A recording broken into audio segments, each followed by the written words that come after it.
Well, thank you, Chairman Young, and thank you to our esteemed witnesses for being here with us here today. Today, we'll be hearing from the trucking and motor coach industries and workforce about the day-to-day challenges they face and how Congress can come together to hopefully address them.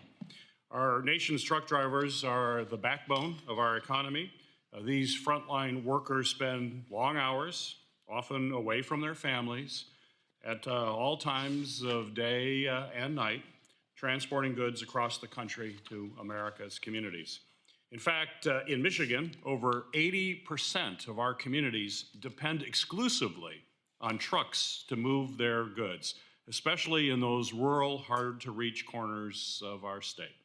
It's not an exaggeration to say that the trucking industry touches every American's daily life each and every day.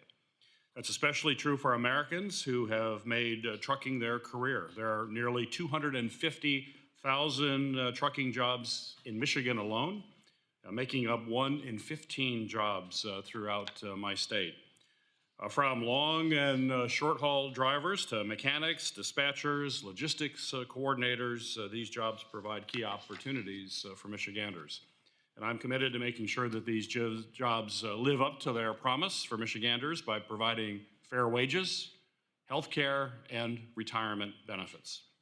And that's why I'm proud to have one of the foremost leaders of that fight here to testify today, Teamsters President Sean O'Brien.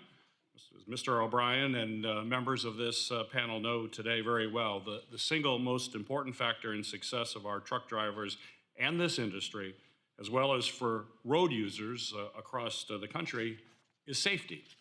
And I believe this committee must prioritize safety in the next surface transportation reauthorization bill for both truckers and those who share the road with, from the deployment of advanced safety technologies and driver assistance systems to investing in safer streets, stronger bridges, to tackling truck parking issues and defending the driver's access to rest and bathrooms, and to addressing both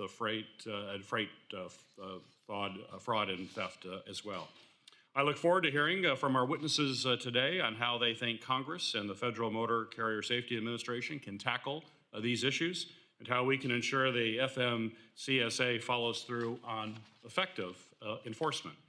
I know the FMS or CSA will need resources and direction from Congress to do this, and I hope we can work across the aisle to make it happen. And finally, I want to acknowledge that today's trucking industry, as well as all freight and multimodal industries, is facing incredibly challenging economic environment with this administration's chaotic approach to tariffs. This doesn't just impact truckers and consumers. Changing rules, raising prices, and economic uncertainty impacts the manufacturers who build the trucks that move our goods and keep our drivers safe.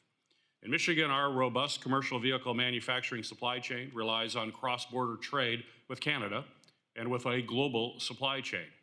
Many of these businesses have been forced to consider laying off workers or pausing investments due to a lack of certainty created by constantly shifting tariff policies.